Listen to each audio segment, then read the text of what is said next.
Hello, everyone. My name is Ruchi Parekh. I'm an executive life coach, keynote speaker, author, and an NLP practitioner. This podcast is driven to tell stories about professionals and their journeys, which has led them to where they are today. My lovely guest today is a marketing and public relations specialist for the last 8 years and was a journalist for 12 years before that in the financial markets and advertising. She's passionate about giving back to society and does it through professional and spiritual channels. She also believes in using her skills to support not for profits. Please welcome Deepa Balji. Hi, Deepa. Welcome to The Good Coach. Thank you for gracing our show with your presence. Hi, Ruchi. Thank you for having me on. It's a real honor. Thank you. I'm so glad you decided to come on. Our audience is going to learn so much from you because I know what an impact you're trying every day to make in this world and the society. So thank you. So let's dive right into it, Deepa. Looking at your LinkedIn profile will get anyone impressed with your accolades and your beautiful journey. There are always parts of this journey that are not in the limelight. Would you like to share something with our audience that we won't find about you on LinkedIn? Well, Ruchi, you give me far too much credit. I don't know if it's, success that you see on LinkedIn. Maybe it's a projection more than anything else. But when I thought about this question that you were going to ask, I think, I believe one thing that isn't there is risk taking. You don't show risk taking is not shown on a LinkedIn profile. It takes risk, to switch. You have to have some appetite for risk to switch career paths 2 times. For me, it was from journalism, which is where I started my career, to a marketing communications industry and profession. We need to take more risks and see where that takes us. It may not be successful all the time, but it builds resilience. The second point that's perhaps not on LinkedIn as much, and we should show more of it, is learning. Keep upskilling. That's the best investment anyone can make on them for themselves. This again doesn't come out on LinkedIn. For me, my day-to-day job is so busy that it's hard to put so many things on LinkedIn. But in the last 2 years, 2 to 3 years, I would say I've really upskilled, and perhaps in the last year, upskilled even more. And it's been fulfilling, because I've put all of that. That's the knowledge that I wanted, and I've put all of that into the day-to-day job, and it's really been very enriching for me. Third is, perhaps again, what's not on LinkedIn is, really give back to people. The joy is so tremendous. And give back expecting nothing. That's where the happiness is. So these are the 3 points that I have that perhaps what the LinkedIn profile would not show. How beautiful. Thank you for sharing that. So the three would be risk taking, upskilling, and giving back. And Yeah. that you feel has added to enriching your life like nothing else. Yes, I agree. And tell me, for a woman in a leadership role, what would you say is a myth about your role or maybe your industry? Any stereotype in your experience that is true or something that others should be mindful of? Yeah, well, I work in the venture capital industry, and from the outside, the interesting thing is, um, whenever I mention that I work in the venture capital industry, you should see how people's eyes and eyebrows rise or their eyes widen. Is It can be a few. being a woman in the venture capital industry, that's the reason their eyes are rolling? I don't know. I don't know. I just think that sometimes it could be, wow, well, it's a lot of money, which again is a myth. This with macroeconomic headwinds and markets, we may not be the money bags that everyone thinks that we are. And the second point is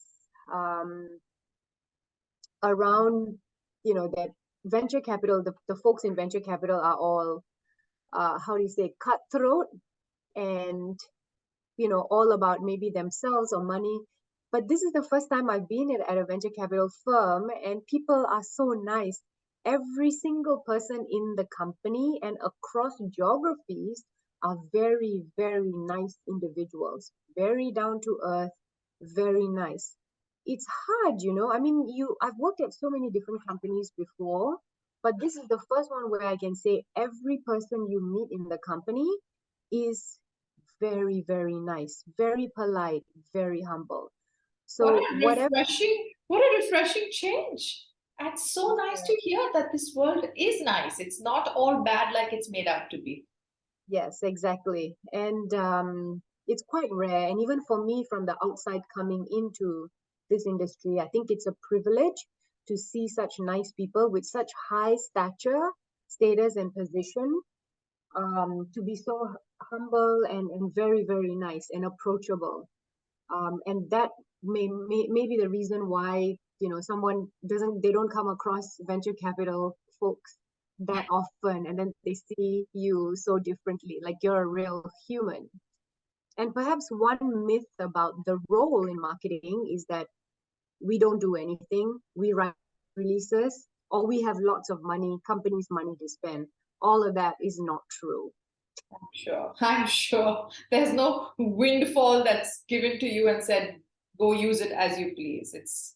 That surely is a myth. I agree with that. So, what would be one lesson that you have learned in your journey and you think everyone should learn it and know about it so that makes their potential, their life better and more richer?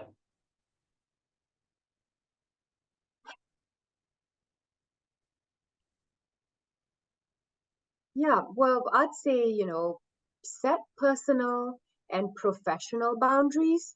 Yeah, I'm still learning about setting those boundaries.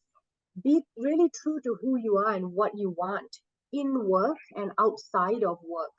And it's good to set those to do the thinking first and to set those boundaries right from the start.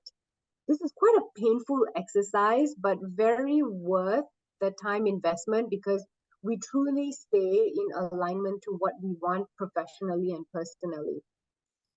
Maybe an example could be, if you have sacred hours, say from 6 to 8 p.m., just make sure that those hours remain sacred because you're either having dinner with the family or you're spending time going for a walk or work exercising. That should be kept sacred. And of course, in an emergency, it's easy to just roll in and take those hours out. But for the majority of the time, they should be left sacred. So that's a learned skill, and I'm still learning to set personal boundaries. But it's been a good skill for me. but tell me, give us an example if, our audience, if someone wonders, but I've tried and I'm not able to set boundaries, what do you think could be a hurdle that comes in the way of setting those boundaries? Any thoughts on that? Yeah, my opinion would be that this person may need to have a little bit more self-respect. Learning how to say no, which is the hardest part. You Truly. tend to give and give and give, and you need to sit back and think, hang on, I am putting my son to sleep right now. Or, I need this time to take a walk because I've had a really busy day or a long day. It's about putting yourself first at some points of the day and saying, these are my sacred hours. And those are the exact words that I use when I'm asked to get onto a call at 11 p.m., 10 p.m. at night. I'd be very happy to take a call early in the morning. But 10, 11 p.m. is really, those are sacred hours. Beautiful. So thank you for sharing. That takes a lot of courage. Yes, like you said, maybe it's time to question and look within and see what is it about your maybe self-confidence, your what's coming in the way of you being able to say no. So share with us, what does your daily routine look like, Deepa? You seem to have, you're trying to set boundaries, you're trying to run your life in a manner that serves you best. What does your daily routine look like? Well, my personal day starts at about 5 a.m. Wow. And then So there's a personal day, and then the professional day also merges with that, right? The personal day starts at 5 a.m. The professional day starts anywhere from 7 a.m. to 7:30 a.m. You might wonder, what do I do at 5? Yes, from 5 to 7. I wake up, I do yoga, I practice yoga for about 20 to 25 minutes. It's very hard for me to do a full practice then, so I just get past only the sun salutations, A and B. And then after that, I might journal a little bit and do some meditation for 5-10 minutes. And then try to learn, although I find it very hard to learn in the early hours of the morning because I really like that time without technology. When you say Um, learn, what are you talking? What kind well, of learning are you talking about? it could be anything that you want to learn on YouTube. It could be a new language. It could Wow, be, how interesting. Yes. yeah, think about, anything that you want to learn. But really, I've decided to not learn at that time in the morning because I really enjoy being away from technology. Um, so unless if I'm reading a really good book where I'm learning from the book, then I take that book, that physical book, as my learning time. Not But I Kindle. don't yeah. And then the professional journey starts at around 7 or 7:30 in the morning. That's the day, right? I would say at least for the first 1.5 hours, that time is truly about the most important piece of work. If it's a strategy document or something that I need to put together that needs so much thinking, I really would, that's when I sit down to do it. So that's it. So then the day, goes on. I would put in a workout somewhere there 3 times a week. And Wow, then, that's inspiring. 3 times a week. yeah, and then, you know, I pretty much have a hard stop on the professional day at 5. So I then go for a walk at 5 because after so many calls and doing so much brain work, I really need that physical break. So I'd go for a walk, and from then onwards becomes again my sacred hours. If I need to take a call from that 5 to 6 p.m. hour, I would take it while I'm on the walk, and I'm getting some movement built in, and I'm not sedentary. And this kids dinner, prayer, and once again, if I need to pick up a call with New York, then it's always after 8 p.m. But I'm pretty much done with everything by 9 p.m.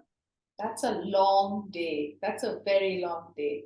Yeah, it's a long day. I mean, it's, well, in a way, because I'm up so early, then I Yes. I have to sleep early. I can't. Absolutely. If I mean, waking up at 5 and juggling all those roles that you are, I'm sure it's exhausting, and you need to turn into bed at by 9 p.m. because you wouldn't manage to wake up at 5 the next morning otherwise.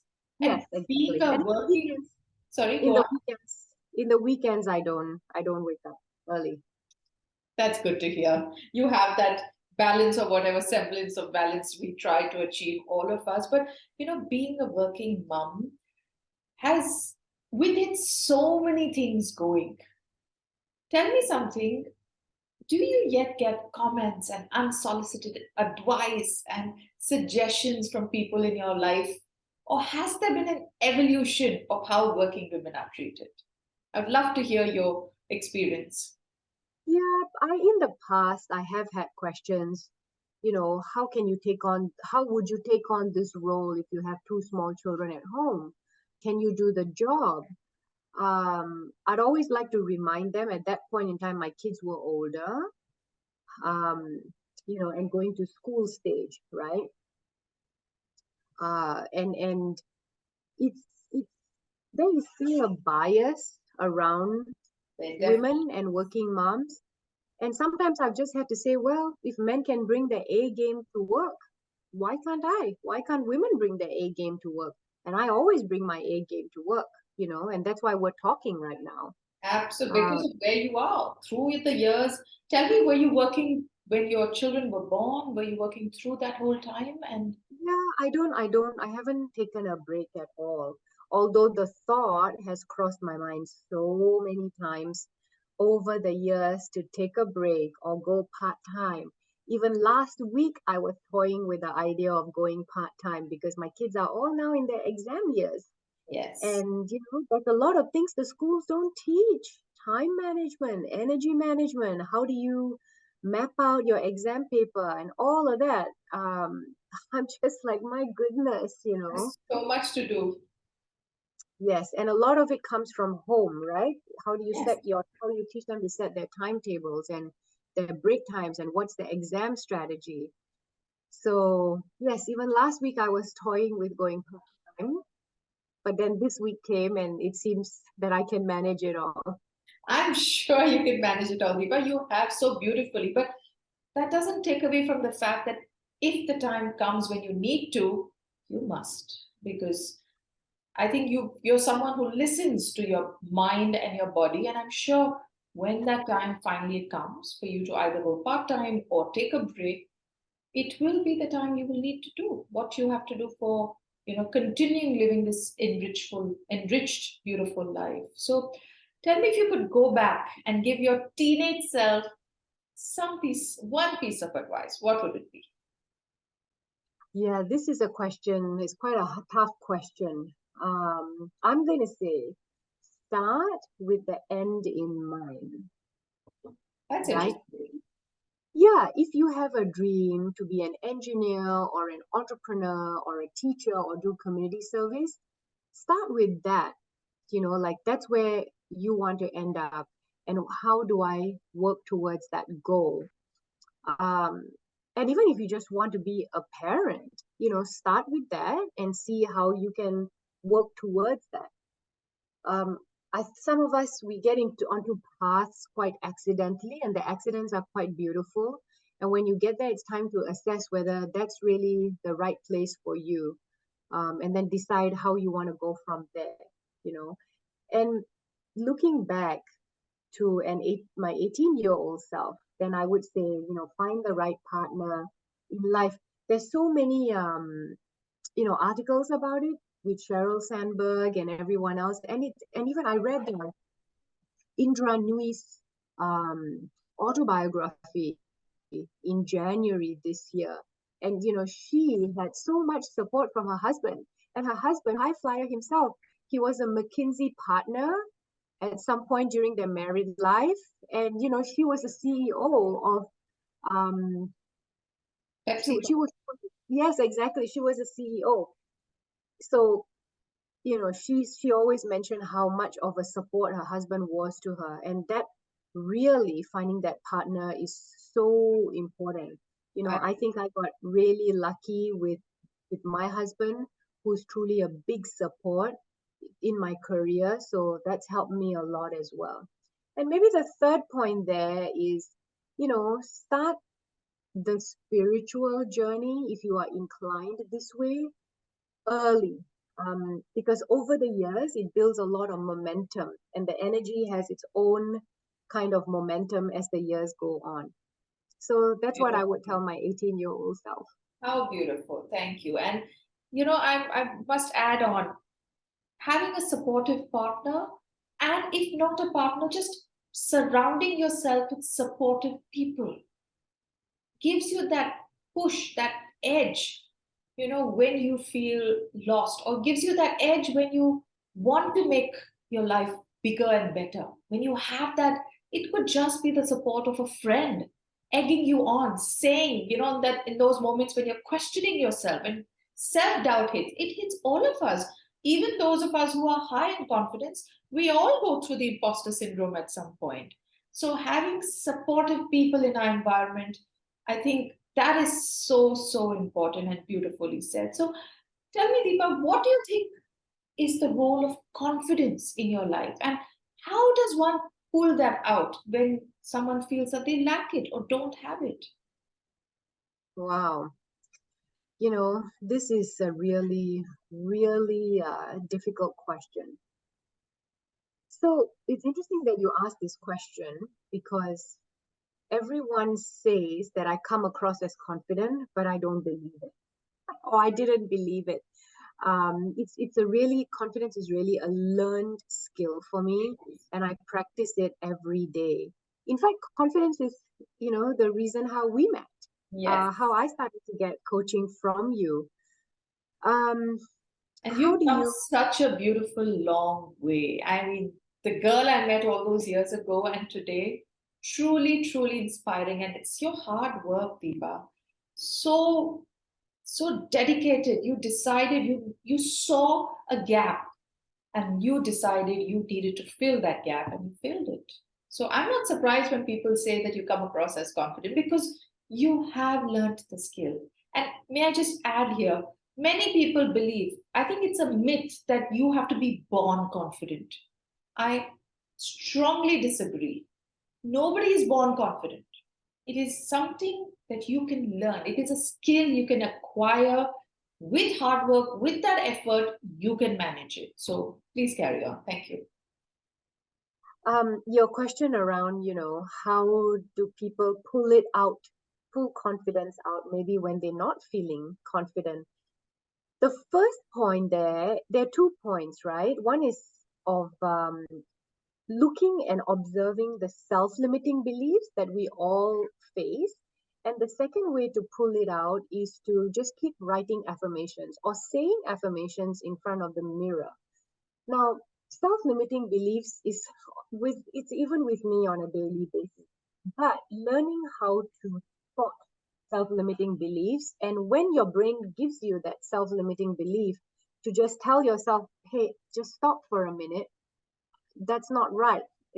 That's maybe the old person, and the new person is not that way. I can do this. I've done this before, you know. And then the second part to bringing out confidence is to have affirmations. Affirmations to yourself in front of a mirror, or you can write it down. As I've learned from you, Ruchi, you can just write it down on in a journal. And that really makes a big difference. I agree. Affirmations work like a charm. The sad part is sometimes people don't believe that they can work. Even the sentence of fake it till you make it. There are literally two camps. People who are okay to try to make it and pretend to make it till they get there, and those who believe I can't be a fake.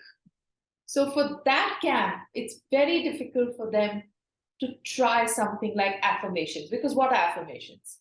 They are statements written in the present tense to pull into your life something you want like it's already there. And it's so powerful, you know getting it into your life, pulling it into your life, because then you realize how powerful you are, how all that magic you see outside is actually you're the powerful being. So my last question for you, Deepa, today, is there anything you wish I had asked you, and if yes, what would that be? How would you answer it? Something for our audience, some golden nuggets for our audience. Yeah. It would be great to have been asked about lifting weights in the gym, and for women in particular, and what that does. So when I say lifting weights for women, I mean heavy weights. And let me just talk about my experience. Firstly, I want to say that I didn't lift heavy weights from the first day at the gym. I had to start very small. In fact, I never forget, I started with 7 kilos on a dumbbell, and pretty much now I would carry anywhere from 20 to 25 Wow, kilos. that's And yeah, amazing. in a year, right? But it takes consistency, going to the gym consistently, and the effort, and wanting to do it and not giving up. So my self belief and confidence has skyrocketed. There is a mental shift somewhere in the brain when you eventually work from 7 kilos to 18 kilos on a kettlebell, or to a 25-kilo back squat, or even on a 10 kg chest press. That number in weight actually tells me in my brain that I am strong. What Beautiful. I do at the gym, which is my temple of iron, I take with me carrying, in everyday life. So I can easily carry heavy groceries and walk back home. It's not even an issue at all for me. I've done it. I think my mother pretty much is quite surprised seeing me do it. But she's never said anything. But to me, it's been a game changer. And every time I travel, so every 6 months, then I see a change in myself, because in December last year, I lifted 27 kilos of my luggage. And my husband was going to do it. And I actually said, no, hang on. And I actually said, hang on, I want to see if I can do this. So I bent down like how I would squat in a gym and picked up my luggage with two arms, right? Wow, how cool is that? I put it on the luggage counter, and 27 kilos. Oh my gosh, that's the heaviest so far. And I've asked other women. Other women experience similar effect from lifting heavy weights at the gym. They can move countries confidently, not have self-limiting beliefs about their ability to do it. They speak up for themselves because they know that they are strong physically, and that leads to a mental shift mentally. So it's starting small, being consistent, and it's really been a game changer for me. And I do at some point hope, women slowly start to lift heavy weights. That is such an important golden nugget you've shared with us. Correlating something that I don't think we even give a second thought to. Me, for instance, and you know this, I've just started training in the gym, and I've just started lifting weights. And you're absolutely right. You feel strong. You feel like you can conquer the world. Strength training, doing those dead weights. I haven't got there yet, but even the small dumbbells, that belief that if I can do this, I can do a lot more. I think there is such a direct correlation to weightlifting or doing something that makes you, physically strong and mentally strong. There is a direct correlation, and I would recommend it to anyone and everyone who is physically fit to be able to do it and is okay by the doctor. You have no issues, you have no injuries, and you must try it. So thank you for that nugget, Deepa, and thank you for sharing your beautiful journey with us, your journey of over 20 years being a professional, being a working mom, being an amazing wife and daughter, and all that and more. So thank you for this amazing conversation. I'm so grateful for you coming on The Good Coach. Well, thank you for having me. My pleasure.